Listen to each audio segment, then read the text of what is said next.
Welcome to the Workplace Podcast in association with Dynamic Partners. We've got an incredible guest today, and we're really excited for the insights and ideas they'll be sharing. There are so many practical learnings from this conversation that will make a difference to you, your team, or your organization. Whether you're navigating leadership challenges, building high-performing teams, or driving organizational change, today's episode has something valuable for you. If your organization is interested in exploring this topic further or would benefit from a workshop, feel free to get in touch via our website, dynamicpartners.ie. Now, let's start the conversation. Welcome to the Workplace Podcast. Today's topic is organizational transformation. Joining us today to discuss the book, The Octopus Organization, he co-authored with Jana Werner, is Phil Le-Brun, the worldwide leader for executives in residence team, a team of former customer CXOs who provide board and C-suite advisory. Phil joined AWS in September 2019, and in his role, Phil works with enterprise executives to share experiences and strategies for how the cloud can help them increase speed and agility, while devoting more of their time to their customers. Prior to joining AWS, Phil had held senior technology positions in McDonald's Corporation, including VP for Global Technology Development and International Chief Information Officer. In these and prior roles, Phil led and co-led multiple large-scale initiatives to transform McDonald's into a modern, technology-enabled company. Phil has previously been recognised as one of the top 100 UK-based CIOs.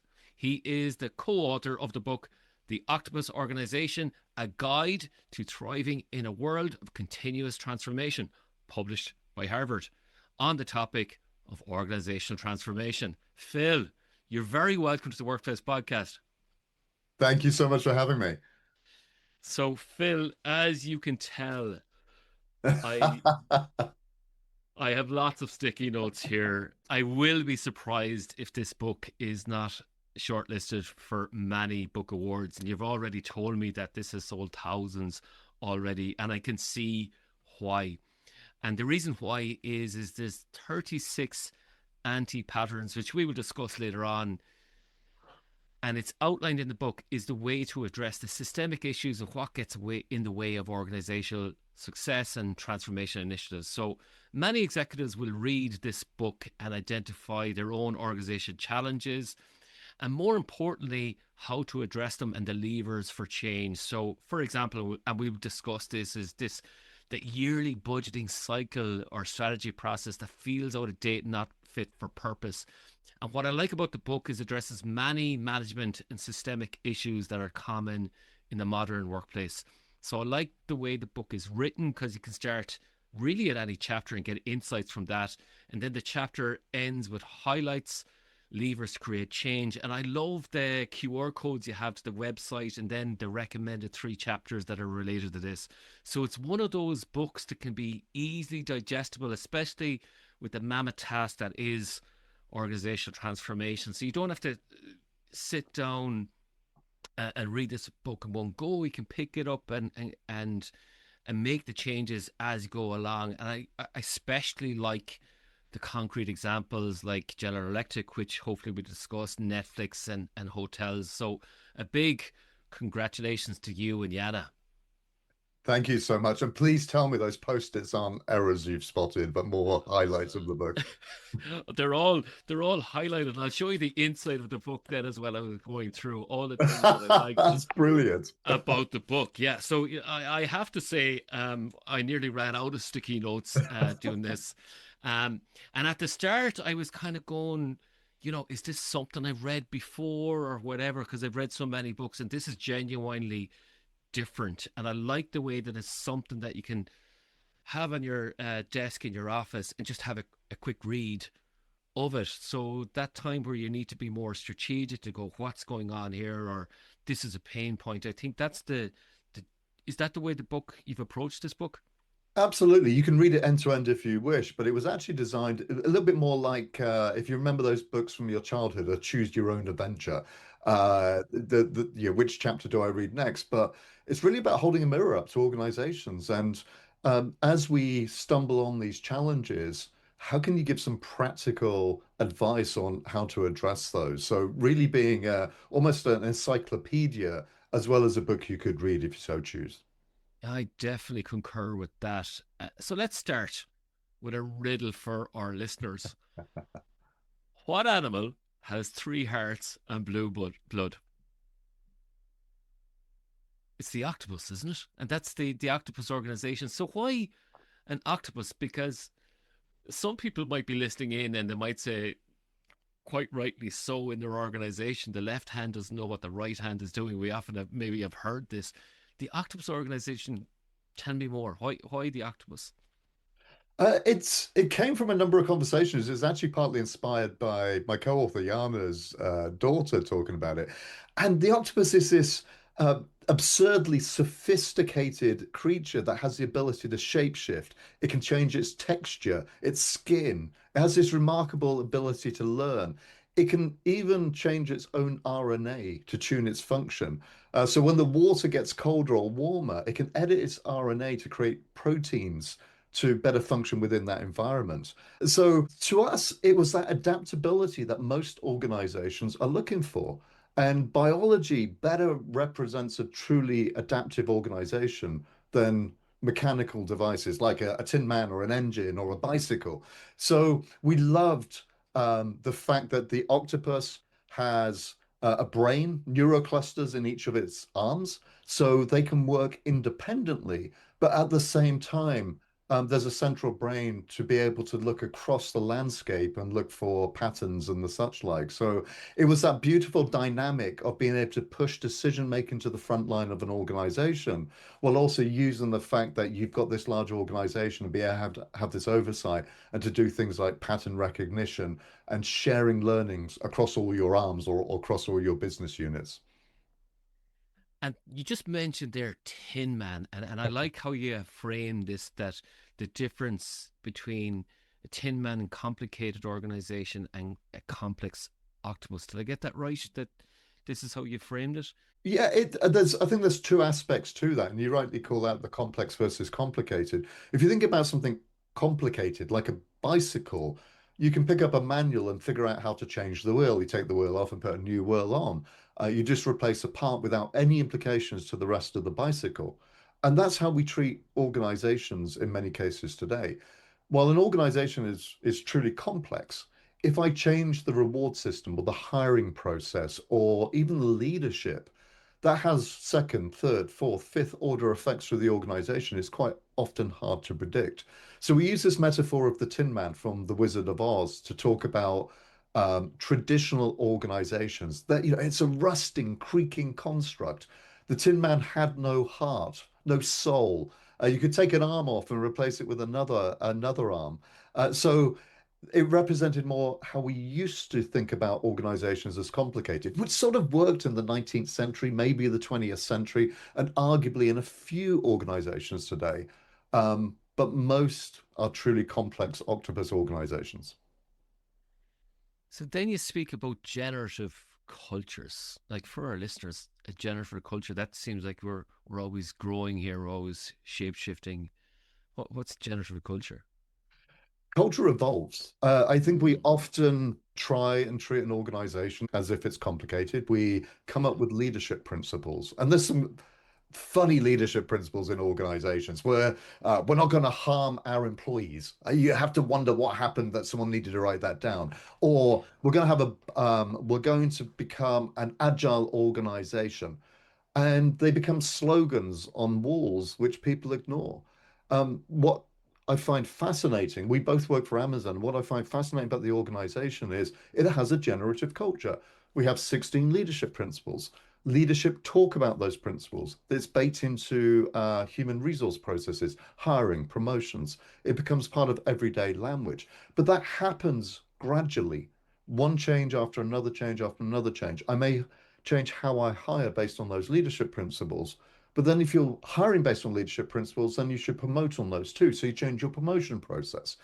So there's this ripple effect of changes that happen in organizations that creates culture. We often talk about culture being read only. You can't just go and edit your own culture.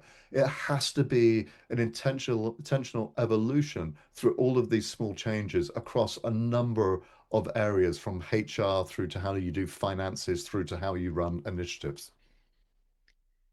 So some people will be listening in here and go, listen, principles, I got that. But we might say, listen, we have values in our organization.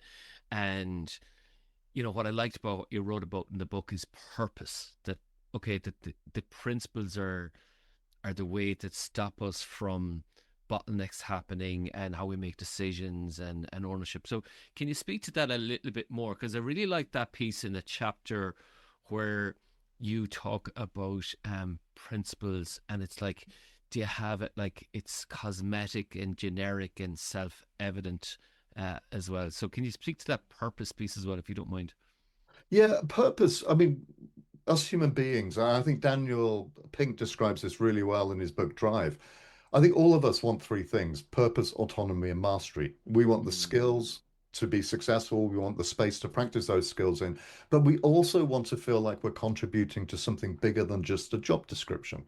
And what we find, and there was a bunch of research out there that indicates that it's single digit percentage of employees that understand their company's purpose or priorities. So you've got these brilliant people coming into work every day, and then they want to do a great job, and yet their idea of what a great job looks like and the purpose and the priorities are different to everyone else's because we failed to communicate them sufficiently. We failed to make them connect to that individual. And there was a great story we picked up from Reed Hastings, the co-CEO of Netflix, and a manager made what he considered a really bad decision.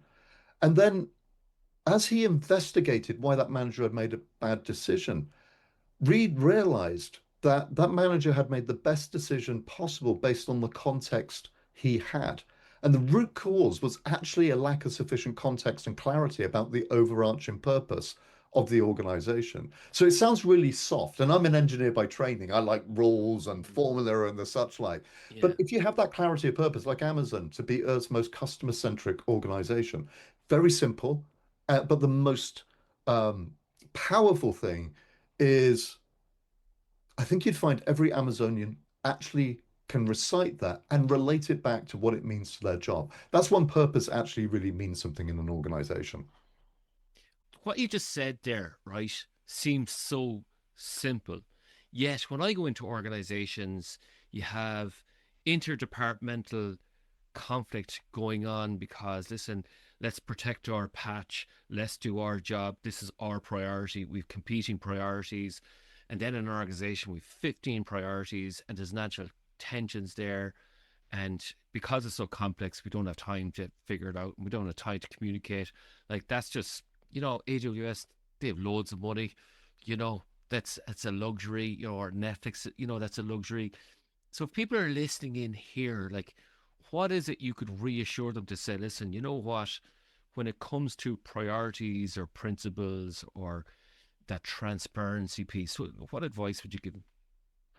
This is nothing to do with money. It's nothing to do with Mm. organizational size. In fact, more money often causes more problems because you start with more initiatives. What we find really fascinating about the approach we ended up describing in the book is it's the antithesis of how transformations normally run. That idea that a leader comes out with this big vision that in 3 years we're going to be an agile platform-based organization that leverages our corporate synergies to deliver outstanding customer value, which means absolutely nothing to anyone in the organization. And then there's this massive rewiring of the organization. We treat it like that complicated tin man.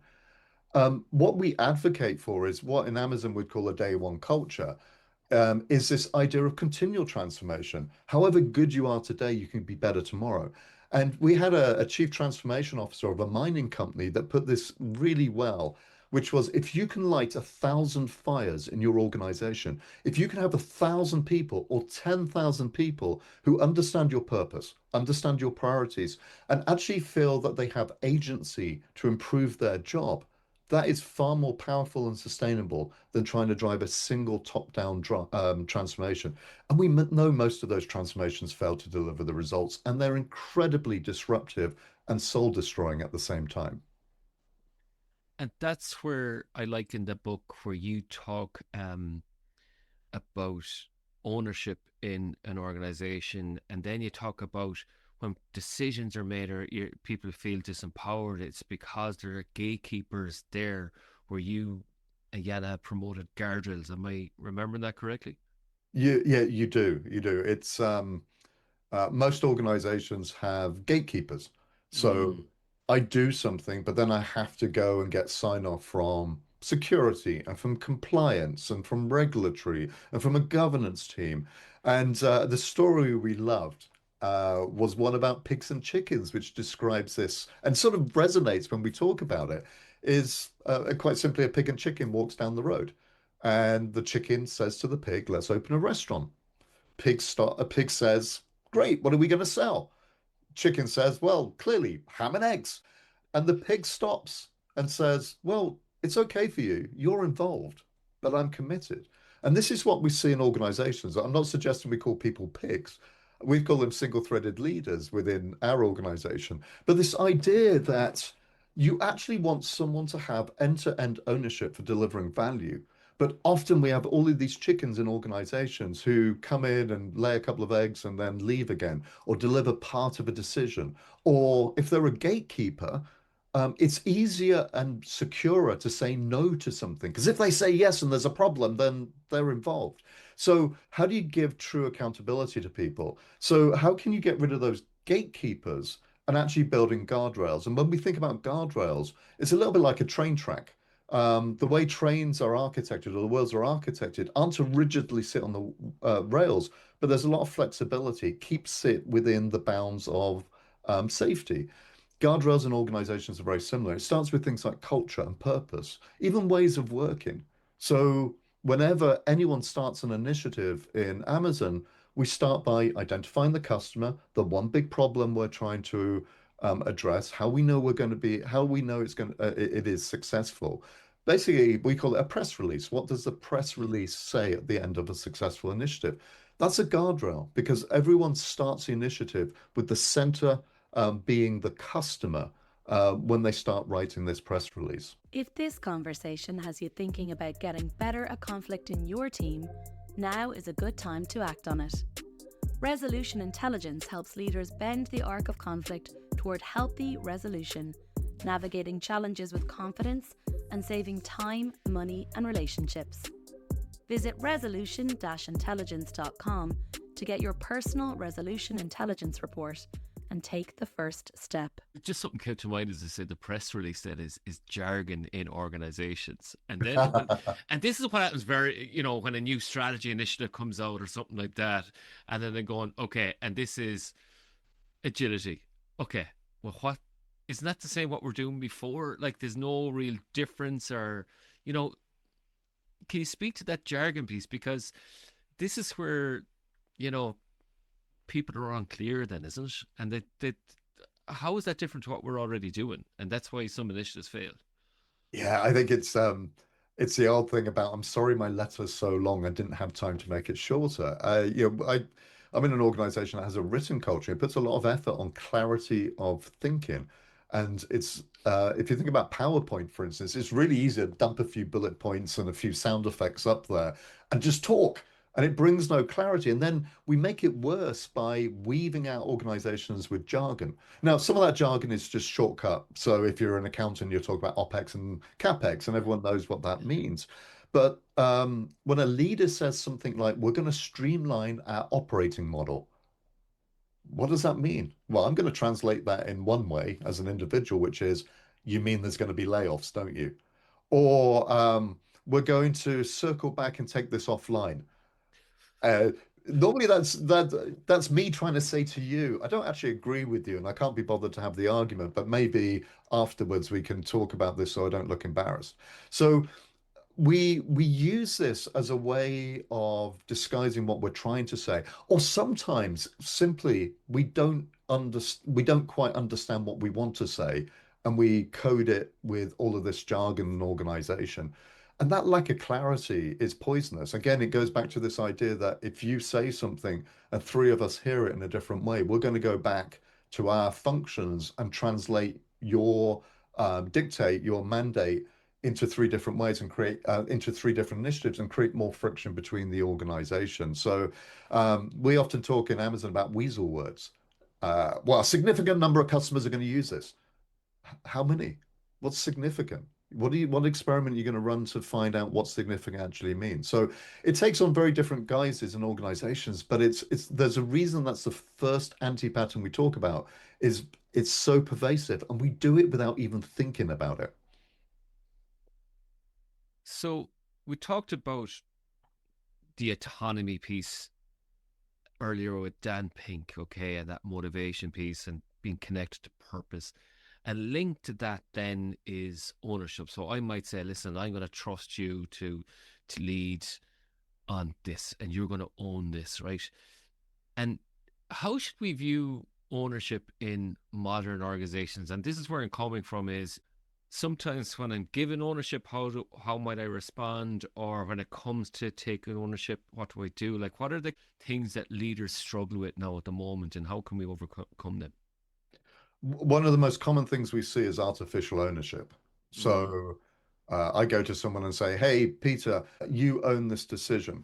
And then Peter makes a mistake making that decision. And my reaction as the boss is, "Why didn't you ask me? I could have told you that was going to happen." I've immediately disempowered that individual. I've taken their agency away. So I've pretended to give them this ownership. And this works both ways. As a leader, I may be uncomfortable with giving ownership because it may not be done the way I expected it to be done or the way I'd do it, or maybe I don't trust the people enough, or I want to micromanage. But as the person taking ownership, there's also a barrier in organization or multiple barriers in organizations. If I make a mistake, will I be penalized? Will I be given the tools and the support needed to actually take ownership in an organization? So a lot of this comes back to something that's been talked about endlessly, which is psychological safety, which is that ability to have open conversations and to feel safe in having those conversations. Me as a leader, my role in giving ownership is then to become a coach, to be there and to remove barriers for the person who's got the agency, that ownership, but also to be a coach, to give that person the confidence to take ownership and to drive something forward. And I really liked in the book where you talk about the toxic radius blast of leaders, because that kind of goes into the psychological safety then as well. And people are afraid then for humiliation, and if people are interested more in this, we have an episode on this with Dr. Amy Edmondson there. So just on that toxic radius blast, then, like, what does that look like? Is it a bit like what you were saying before? Because it's something there that it stops people from taking ownership or making decisions because they're kind of going, hold on, we can't do this. Yeah, it's still, one of the most common reasons people leave organizations remains their manager. And this is a conversation we have a lot with organizations. How do I manage up? My boss isn't listening to me. My boss is toxic, whatever it may be. And I think many of us have lived through those situations too. We call it the shadow of the leader, and often it's very, very unconscious by the leader. A leader will stand up there and say something like, "We're going to become a data-enabled organization," and then immediately say, but I know what our customers want because I've been here 20 years. They've sent a message that they're not really serious about being a data-enabled organization. We see leaders who are micromanagers, leaders who will blame their team if something goes wrong and take the credit if something goes right. All of these behaviors are trainable. And some of this starts by simply holding a mirror up to that leader and saying, do you know what the consequence of your action was? And often that action is simply a throwaway remark or rolling your eyes in a meeting. I did this when I was a younger manager. I thought I had this great poker face, and when I disagreed with something, no one would actually know that until someone pointed out, "Hey, Phil, you roll your eyes when you're unhappy about something." Um, and I think creating that psychological safety amongst your peers is really important too, because that's what you actually want. You want your peers to say to you, "Phil, do you realize what you did? You probably weren't even conscious of it, but here's how it came over to staff. Yeah, and I like how you use that the power of feedback then, and it's that emotional intelligence. And I think you rightly said in the book towards the end, you could easily have written a book for that, and I'd say that's your next book on leadership there. Yes. But let's go back to what you said there about the data enabled organizations there. And this is what I really liked in the book as well about the fluffy goals and that example of General Electric. Do you mind telling me about that those fluff goals or fluffy goals? Yeah, we end up coming up with these really all-encompassing vague goals in organizations. Things like we're going to become number one in the market. We're going to expand to 50 new markets. We're going to improve customer satisfaction, or we're going to undergo an AI transformation. And it's really hard for me as an individual to then draw a line between what my day job is and what that aspiration is. And some of this goes back to jargon. Yeah, particularly at the moment, we know that generative and agentic AI is going to have a substantial long-term impact on organizations. That generates a bit of fear of missing out. So it's quite natural then to jump on the bandwagon of saying, we're going to become an AI first organization. But I can't translate that into anything meaningful for my day job. I'll take a flip example. When I was at McDonald's in 2017, in January 2017, our CEO at the time announced to Wall Street and his staff at the same time that by the end of the year, McDonald's would have 20,000 restaurants using e-commerce from a standing start, 8,000 restaurants with home delivery, and thousands of restaurants with a reimagined customer experience. Our reaction at the time was, that's impossible. And we overachieved. And we overachieved for two reasons. One is there was a clarity in that goal. You could count every day whether you've made progress or not against the 20,000. But the other thing it did was it clearly stated from a leadership point of view, these things are really important. Everything else is slightly less important. And we find this all the time with goals that it's very easy to add goals. Jana calls it the tyranny of and. Here's another goal and another goal. Great leaders we see make goals very, very clear. They explain the why behind the goals, why they're important for the organization, but they also clear the deck of other things which are distracting to the organization. Can I give you a quick story that really illustrated this well to us from I'd a love that. Yeah, please do. our first interview we did for the book was with a CEO of a sports apparel company in Germany, Benedict Byrne. And Benedict was driving to Taliban country at the time, as you do, because he was also an extreme mountaineer and he was going with his team. And he told a story. And the story was when you climb a mountain, at 8,000 meters, you hit the death zone where oxygen cannot support human life. And most climbers will carry 50, 60 kilos of equipment, oxygen, tents, everything. Take 5 days to summit, turn around, and then walk back down, which in theory is great, unless the weather changes or there's adverse impact, because you have no agility. Benedict took a different approach. His team would cut their shoelaces, cut tags off the zipper, tags off their zippers, shave their hair, even cut their eyebrows. So, including their skis, they would carry no more than 7.4 kilos of equipment. He would summit in 2 days, turn around, and ski back down. And he said, Phil, the reason that's important to me is when I'm back in the workplace, as a CEO, it's really important that I bring clarity to what the goal is to get to the top of the mountain. It's even more important that I, as a CEO, makes it clear what's not important. All of that baggage that I'm going to ditch to make my organization as light and as nimble as possible. That's a great story. Speaking about the nimble piece, we talked about the rigmarole of the budgeting cycle and all that type of stuff, and I love this phrase. Right, there are more lies being told in an Excel sheet more than anywhere else. And you talk about this, the misuse of metrics in organizations. Can you tell me a little bit about that? Like the budgeting cycle, people are probably through this, or they're going to go through the strategy cycle again, and they're going, not this same old rigmarole. It's tired. What not this again? It just creates workload and it's a waste of time. What would you say to that? Like, It's a game, is that budgeting becomes a game. I have to credit Peter Hinson for the statement about spreadsheets, but when he said that, it just so resonated because you know what the average budget cycle looks like in an organization? It's annual, as if our customers work on an annual basis. We're taking decisions at the point of least information. So we start a new initiative when we don't know much about how to actually get to the end state, and yet we're expected to forward project 3 years worth of expenditure. There's also the human element, which is I run IT. This was my budget last year. My budget next year needs to be the same plus 3%. And it almost becomes defending the status quo because we look at things like your title, your headcount, and your budget as some artificial sign of status. And there's a more pervasive issue with metrics in general, which is be careful what you measure. With budgets, we often hold people accountable for hitting that budget. If you underspend, it looks bad. If you overspend, it looks bad.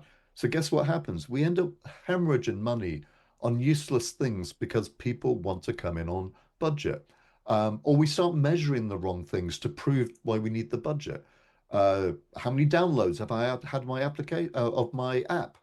Who cares? I mean, what does that actually tell you? How many people are using the application may actually be a better measure. So we worked with one of my colleagues, Chris Hennessy, who's a former IT CFO at Capital One, and he told us all of these stories. But there's some simple solutions he gives too, which is treat the budget more as a venture capital fund. Look at projects as good investments until they're not good investments. Be prepared to take decisions to shut things down and reallocate budget. We had some great advice from Annie Duke. Annie was one of the most successful female poker players in the world and has written books like Quit. And she says, up front, when you're planning, when you're making a decision, decide your quit criteria. Decide at what point will you kill an initiative. Because we have loss aversion. If we're 6 months into an initiative, and generally we don't want to be seen as having made a mistake or wasting money. So we'll continue with that initiative, even though in our heart of hearts, we know it's probably not going to be successful because we don't want to say we failed. So setting quick criteria up front also is very, very helpful and powerful psychologically to being able to say, I'm going to shut this down and reallocate budget somewhere else. so you mentioned earlier on that you worked in McDonald's at a very high level, okay? And you have the McDonald's test. What's the McDonald's test? If this conversation has you thinking about getting better at conflict in your team, now is a good time to act on it.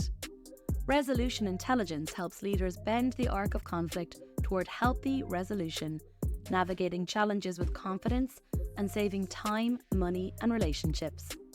Visit resolution-intelligence.com to get your personal resolution intelligence report and take the first step. If you read many strategy documents today, they'll say things like we're going to be a people-centric organization. Our people are our most important asset.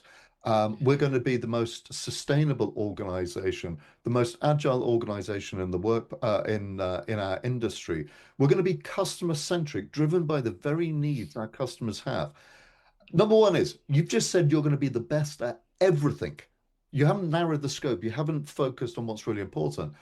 You said you're going to be the best at everything. And the McDonald's test is quite simply, if I took the name of the company off that strategy and left it in a McDonald's restaurant and someone picked it up and read it, would they be able to figure out who the company is? And in many cases, these strategies have become so generic. The answer is no. They become meaningless. So if I was to improve the way that I do that, then what are the different things that I could do when it comes to writing a strategy? So it's a bit like that place where you said before that the rollout there of that McDonald's plan was very, very clear. Is that what you're talking about? It's to say, listen, here are our resources, or here's the resources we need to get, and here are the outputs, and there, and here's the vision, and here's what it's going to look like in the goals that we're stating. Is that what you mean? Yeah, I think that's part of it. I think Seth Godin talked about strategy is the philosophy of asking yourself who will we become? I'll take a learning from Amazon. We talk about durable needs. So many strategies talk about all the things we need to improve. But if you're an Amazon customer, we look at what are your durable needs as a customer? What are the things that we think will be true in 10 years' time? As a customer, you probably don't want less selection of product. You probably don't want higher prices, and you probably don't want slower delivery of those products. So they become your durable needs. You actually anchor your strategy in.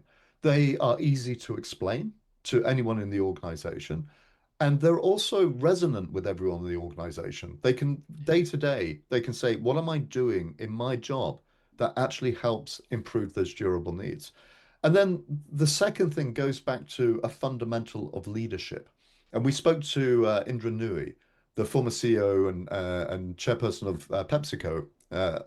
And she's wonderful because she brings a clarity to this. I asked her the question, what do you look for in leaders? And she talked about two things. One is the ability to communicate and storytell. So when you have this strategy, how can you tell the story around it continually?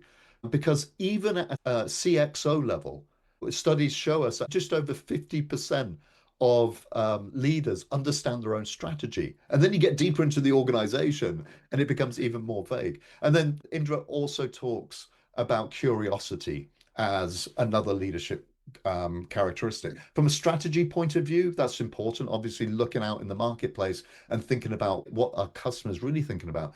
But it's also curiosity internally. Do my employees really understand this, the strategy? If not, why not? What can I do differently? So that ability to ask questions is a hugely powerful leadership trait. There's something that just popped into my head. So we made the connection between metrics, and then you were talking about what's the story that we're telling about the strategy and to be good storytellers. And then there was something I found this very amusing. Is it watermelon reporting? Yes. Yeah, could you tell our listeners about that? I just genuinely laughed out loud when I read this. Yeah, watermelon reporting is I'm sure many of your listeners have been through this. An initiative's green, and the next month it's green, the next month it's green, and just before go live, it's red. So we have all of these metrics we paint around an initiative which says everything's fine, everything's fine, everything's fine. In the background, everyone's on their knees praying that it's actually going to be true because some magic's going to happen. And some of that's driven by fear of retribution. If I say that something's off the rails at the moment, is my leader going to penalize me? Obviously, one of the things we advocate for is leaders are there to enable, to help, to remove dependencies, to help teams be successful. And a lot of that comes back to what you talked about with Amy Edmondson with psychological safety. So we see a lot of watermelon reporting, or even worse, which is I've done my bit. How can I move it to someone else? So if it goes wrong, I can say I've done my job. And another anti-pattern we see is everyone does their job on an initiative, but the value isn't delivered because no one has overarching accountability to deliver value. So watch the segue I'm going to make here from watermelon to waterline. Right, so waterline. I genuinely thought this was very fascinating as well. Can you tell us about that?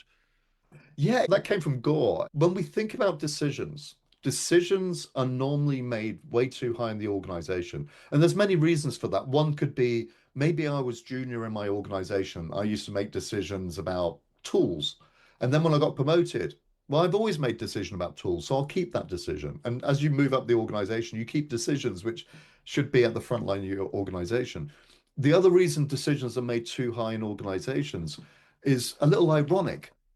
We believe that if more senior people have their eyes on decisions, it's going to reduce the risk of that decision being wrong. And the reality is, two things happen. Those leaders are so far away from the front line of their organization, they have no context to make a good decision. And the second problem is, it takes so long to make what could be a quick decision because it has to go through governance meetings and executive steering meetings and project management offices. By the time a simple decision that could have been tested is made, it becomes existential. It takes 6 months to make. And because so many people have been involved, no one wants to say, maybe we made the wrong decision. So it actually creates scar tissue in organizations. It creates immobility when it comes to changing changing decisions. So the waterline is quite simple. It's a simple mental model, which is um, if we think if the decision goes wrong, it's going to create a hole in a boat above the waterline, the boat's not going to sink. It's fine. Yeah, let's push that decision down because that decision can be quickly reversed. If it's below the waterline, the boat's going to sink. Maybe we need more scrutiny over those decisions. It's what in Amazon we call one-way and two-way door decisions. If you can make a decision quickly, test it, and if it's wrong, you can just turn around and walk back through the door. You push those decisions as close to the front line as possible. If it's more, um, if it's irreversible or harder to reverse, like building a new supermarket, you do want more scrutiny over those decisions. And this is where it goes back to the key things we said so far. What's the purpose? Are we very clear what the strategy is? What's the principles around this? Is everybody clear on the guiding principles of this? And then it goes into the guardrails that we have in place, and that's your waterline principle. Now, some people might be saying that's a lot to retain. So we're now moving into the forgetting curve. What's the forgetting curve in organizations? I think there's actually two angles there. We spoke to Barry O'Reilly, who wrote Unlearn, and number one is we actually have to unlearn some stuff to make room to learn new ways of working. Um, I think it's one of the reasons we advocate for having as many people involved in a change as possible. It doesn't rely on a single individual to retain all this information. The other thing I'd say is, how do you bake a lot of this into your rhythm of business? So going back to leadership principles, for instance, it's not good enough a leadership team writes the principles. In Amazon, Andy Jassy, the CEO, has created 2-minute videos of every single principle and how he uses them. So that sort of embeds in people's minds. This is important. As I said, it's baked into our hiring process, promotion process, how we run meetings and the such like. So if you can take this and actually embed it in your rhythm of business, then it becomes a natural part of your day job. It's not something you do on top. And in most organizations, what actually happens is people do what they call their real job, and they only look at their leadership principles or purpose during performance reviews. And performance reviews are like having a corporate colonoscopy. It's painful and you just want to forget about it. So yeah, how do you even performance reviews? How do you actually make performance something you give feedback on in the moment? Feedback between you and I right now would be useful. Feedback on this conversation in 6 months' time, it's pretty inactionable if you can remember even what I did at the time. So how do you bake all of this into your rhythm of business? And speaking of lots of people involved, and I liked the example you talked about is the magic link and Netflix. So those company examples. So I think this is would really entice people to read the book because Magic Link then was like a technological marvel. That's where we talked about inciting curiosity. So they were focused on making it the most advanced personal computing device in the world. And what they were doing is trying to focus on not what the customers needed, but the problems they were looking to solve. And when they tested it, they weren't testing for the right thing and they didn't adapt as such. They said, listen, no, this is what they need versus listening to the customer. Yeah, it's a common anti-pattern we see. We fall in love with the solution, not the problem. We decide that generative AI or blockchain, or in this case, Magic Link is the solution.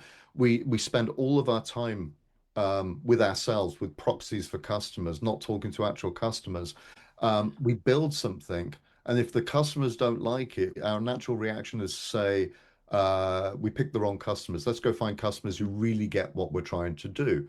There was the story of Juicero, for instance, who built this beautiful juice machine. You've got these packets of orange pulp, you put it in, you press the button, it applied the equivalent force of 2 cars to squeeze your juice out.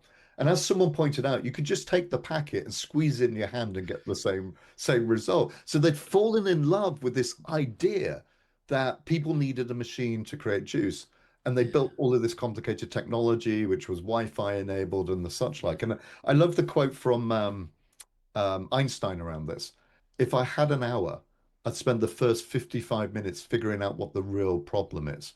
And too often, we're very quick to jump to the answer because it feels, we want to start building stuff. It feels like that's productive rather than being truly curious. Going out, talking to your customers, not even talking to your customers, but looking at what they do versus what they say, trying to look around corners for what a need they may have, which they haven't figured out yet. And that's an art. It takes time to do that. But customers at the end of the day are very fickle. They're not going to buy something that doesn't solve a real problem they have. And I like how you say that in the book. You talk about, the availability heuristic, the confirmation bias, that neighborhood of symptom. And also, what I thought was really good then is, and I think this is really good about the competitive edge, especially when you talk about AWS, is like um, talking about the auditing and managing your dependencies, your knowledge dependencies, task dependencies, and resource dependencies, whether that's like software tools or inventory.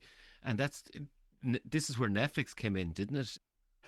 Yeah, I think there's a couple of elements to that. If you're of age, you remember Blockbusters, and Blockbusters Yes. convinced themselves that one of the best things that their customers loved doing was driving to their stores to find out that the video they wanted wasn't available and then getting fined for not returning the video. And they convinced themselves that the customers actually loved that. And then Yeah. Netflix came along, they started mailing out DVDs to customers and then figured out streaming was a much, much better way of actually fulfilling the customer experience. And I think it comes down to that. Was there clarity over what the customer actually wanted, which was, I want to watch a video when I want to watch it, but effectively on demand. But the other thing you touch on is dependencies too. And what slows organizations down is just simply the number of handoffs and dependencies. So I build something, but then I need a tool from someone else, and I need a software license from procurement, and I need sign off from security, and I need testing, and you start to do the mathematics behind this. I think I'll get this right. If 8 people are involved and there's communication paths between them all, that's 28 different dependencies. And if one of those communication paths breaks, a natural tendency of an organization is to put on top governance meetings, project management offices, and the such like. We actually increase the number of dependencies. And I love the internal saying we've got, which is we treat dependencies as defects.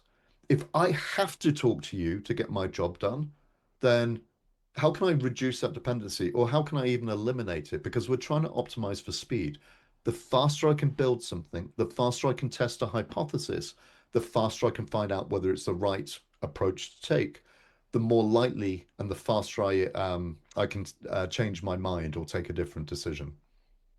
I think that is such an insightful phrase, and I'm going to repeat this for our customers: treat dependencies like defects. I'm going to finish up shortly now because what we're doing is sowing the seeds of curiosity about your organization. This book is all about, as you said, a reflection or a mirror of your organization.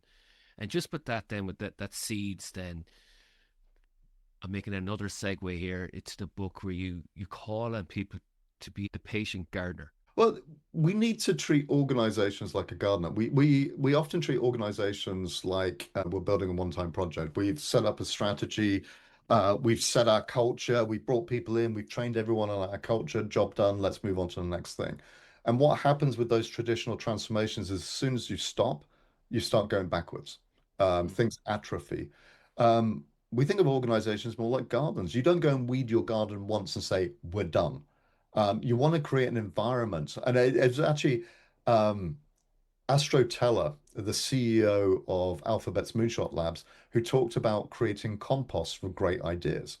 How do you continue to create an environment where you experiment?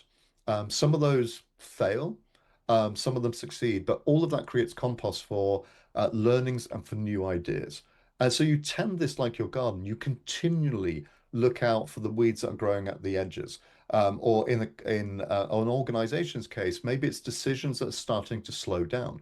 Um, Little signs from the edges of your organization that they don't feel they have agency anymore, or that decisions are being made that are going in the wrong direction and leaders are unprepared to change their mind. So it takes eternal vigilance in an organization. It's more like a lifestyle choice to have an organization that continues to improve rather than a one-time initiative which can be delegated to a manager and consultant. And I love that analogy because that ties into that organization curiosity. I wonder why this isn't growing or blossoming, or why is it wilting, or that atrophy that you talked about there, and what are the weeds there? What are the things that are getting in the way, or what are the dependencies there? Phil, this has been a fascinating conversation. Hopefully I've done the book justice by trying to remember as much as possible. If people were to find out more about this wonderful book from yourself and Yana, how might they do so? Well, firstly, thank you. I love the fact you've clearly spent a lot of time thinking about this and going through the book. We have a website which is the Octopus Organization. On there, more details of the book. Here's our passion. We want to build a community around this. We believe there are brilliant, brilliant leaders out there. They don't do things because they're not great. They do things because we have this mental model, which we've always applied to organizations. So we want to start conversations broadly with leaders about how do you improve your organization. So I'd start the website. Any of your favorite booksellers, including, of course, Amazon, you can get a copy of the book. And we'd be delighted in true octopus way. We're curious. What resonates? What doesn't resonate? What are we missing? Because we're not going to claim this is every anti-pattern. There's a lot more we can do around this. Phil, thank you so much for joining the Workplace Podcast. Thank you for having me. Thanks so much for listening to the Workplace Podcast in association with Dynamic Partners. We really appreciate you being part of the conversation. Want to start the conversation about leadership in your organization? At Dynamic Partners, we help leaders and teams build a culture of performance that drives real results. Visit dynamicpartners.ie to find out more about our workshops and coaching services, or email info@dynamicpartners.ie to start the conversation. We're ambitious for your leadership. Are you?